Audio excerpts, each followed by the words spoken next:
So in this video, I'll be showing you how to revert back to English as your default system language.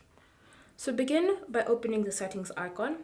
So if your phone is in a language you don't understand, then the settings icon is this gear icon that you're seeing on your screen.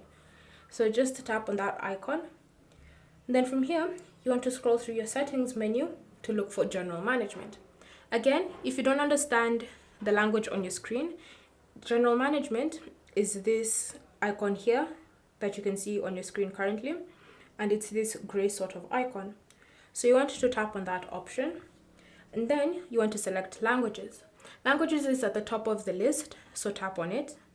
Then from here, you can see the languages that you currently have added onto your device. So if you can see English on the list, then you can just tap on it to set it as your default. But if you can't, you want to tap on this plus icon and then look for English in your list and select the region you want English to come from. Now you'll see this pop-up menu.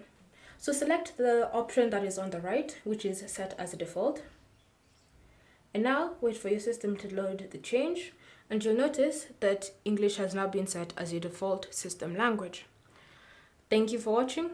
If you have any questions or comments, leave them down below and we'll get back to you.